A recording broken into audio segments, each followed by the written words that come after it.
नमस्कार. माझी वसुंधरा अभियान सोहळ्याच्या निमित्तानं आवर्जून उपस्थित असलेले सन्माननीय राज्यपाल आचार्य देवव्रत साहेब,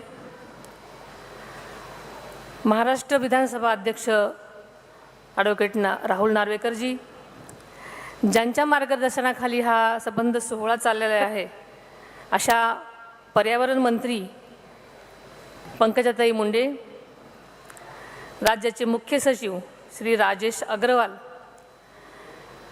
श्रीमती जयश्री भोज, सचिव पर्यावरण विभाग, सुधाकर बोबडे, अभियान संचालक माझी वसुंधरा अभियान, तसेच या कार्यक्रमासाठी उपस्थित असलेले सर्व महाराष्ट्राच्या कानाकोपऱ्यातून आलेले उपस्थित लोकप्रतिनिधी, अधिकारी व कर्मचारी, सर्व उपस्थित पुरस्कार प्राप्ते आणि माझ्या बंधुभगिनींनो, पत्रकार मित्रांनो,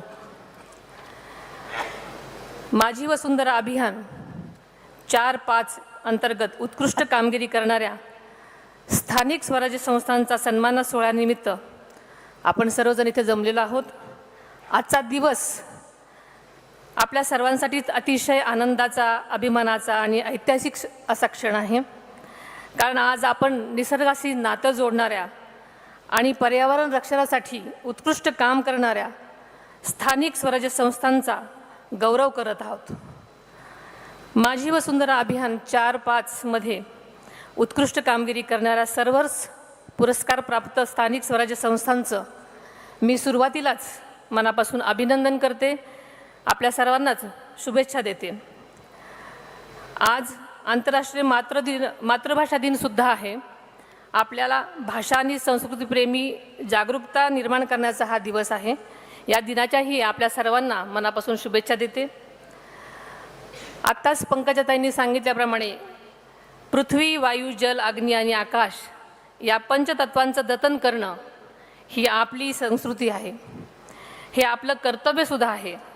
आज संपूर्ण जगभरामध्ये हवामानाचं संकट आपल्यासमोर उभं असताना माझी वसुंधरा अभियान 4-5 या टप्प्यांमध्ये आपण ज्या पद्धतीनं वृक्षारोपण, घनकचरा व्यवस्थापन आणि जलसंधारणाची कामं केली आहेत, ही अत्यंत कौतुकास्पद आहेत. त्यामुळे माझी वसुंधरा हे केवळ अभियान राहिले नसून ती एक लोक चळवळ बनलेली आहे.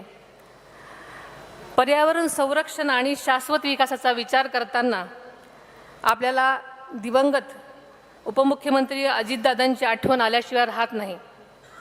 निसर्गाच्या बाबतीमध्ये त्यांच्या मनात असलेलं हळवेपण आपल्या सर्वांनीच अनेकदा पाहिलेलं आहे. आज आपण पाहिलं तर अनेक क्षेत्रामध्ये महाराष्ट्राने देशाला दिशा दिली आहे. परंतु हा विकास केवळ आर्थिक वाढीपुरता मर्यादित नसून तो शाश्वत, पर्यावरणपूरक आणि भावी पिढ्यांचा विचार करणारा असावं, असं आदरणीय दादांचं स्वप्न होतं. माझी वसुंधरा अभियान हा राज्य शासनाच्या पर्यावरण बदल विभागातर्फे राज्यात राबवण्यात येणारा अनोखा असा एकात्मिक असा उपक्रम आहे.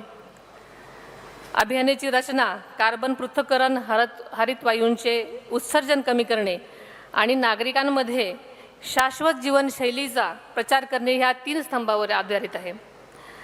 महाराष्ट्र हे कृषीप्रधान राज्य आहे. शेती असंच क्षेत्र आहे की ज्याची निर्भरता ही निसर्गावर अवलंबून आहे.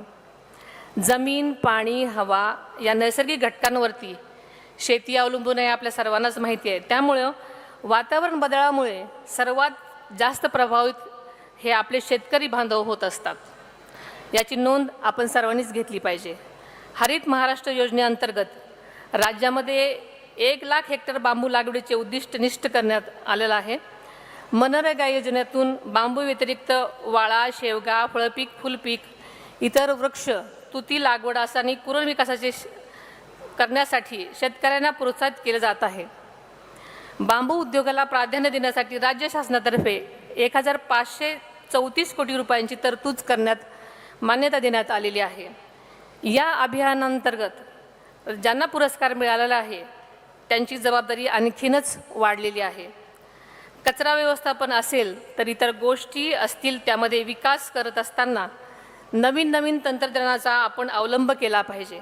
यामध्ये लोकसहभाग वाढवला पाहिजे. खरं तर सार्वजनिक जीवनामध्ये कोणतीही चळवळ उभी करायची असेल, तिचे सातत्य टिकवायचे असेल, तर या चळवळीशी निष्ठेनं जोडलेल्या कार्यकर्त्यांची नितांत आवश्यकता असते. एक व्यक्ती संकल्प करू शकते, दिशा देऊ शकते, पण त्या संकल्पाला जनआंदोलनाचे स्वरूप देण्याचं सामर्थ्य कार्यकर्त्यांच्या एकजुटीत असते.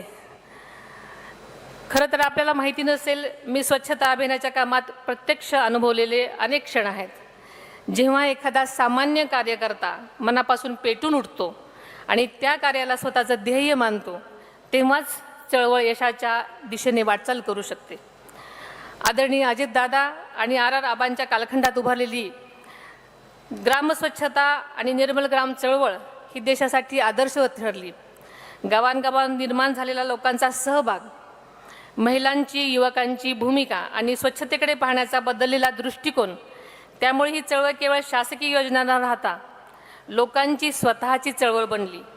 मी माझ्या काटेवाडीसारख्या छोट्या गावापासून स्वच्छतेच्या चळवळीला सुरुवात केली. ही चळवळ माझ्या गावाला स्वच्छ सुंदर बनवून गेलीच, पण आंतरराष्ट्रीय पातळीवर सार्क देशाच्या संमेलनामध्ये मला जाण्याचं भाग्य लाभलं. स्वच्छतेच्या प्रवासात काम करताना माझी एक ठाम भूमिका समजूत आहे की कोणतीही चळवळ ही एक व्यक्तीपुरती घडत नाही, तर ध्यास घेतलेल्या असंख्य कार्यकर्त्यांच्या मोहळामुळे आकाराला येते. आपण महाराष्ट्रात असे अनेक आदर्श निर्माण केले आहेत आणि भविष्यातही स्वच्छता, पर्यावरण आणि अवसंधुऱ्याच्या जतनासाठी ही चळवळ परंपरा पुढे नेण्याचा आपला संकल्प आहे. स्थानिक पातळीवर सुरू असलेला हा प्रवास राष्ट्रीय आणि आंतरराष्ट्रीय पातळीवर पोहोचवण्यासाठी आपली क्षमता आहे आणि या दिशेने आपण सर्वजण एकजुटीनं वाटचाल करूयात. हे अभियान यशस्वीपणे आणि मोठ्या प्रमाणात राबवल्याबद्दल मी पर्यावरण मंत्री पंकजाताई आणि त्यांच्या टीमचं मनापासून अभिनंदन करते, त्यांना शुभेच्छा देते. महाराष्ट्र हे वेगानं वाढणारं राज्य आहे, परंतु ही वाढ पर्यावरणपूरक, सर्वसमावेशक आणि शाश्वत असणं आवश्यक आहे. विकास आणि पर्यावरण यांचा समतोल राखत वैज्ञानिक नियोजन आणि लोकसभाच्या बळावर आपण वातावरण अनुकूल महाराष्ट्र घडवूयात. चला, आपण सर्वजण मिळून भविष्यातील पिढ्यांसाठी सुरक्षित, हरित आणि सक्षम महाराष्ट्र उभारण्याचा संकल्प करूयात. परत एकदा आपल्याला सर्वांना शुभेच्छा देते आणि इथेच थांबते. धन्यवाद. जय हिंद, जय महाराष्ट्र.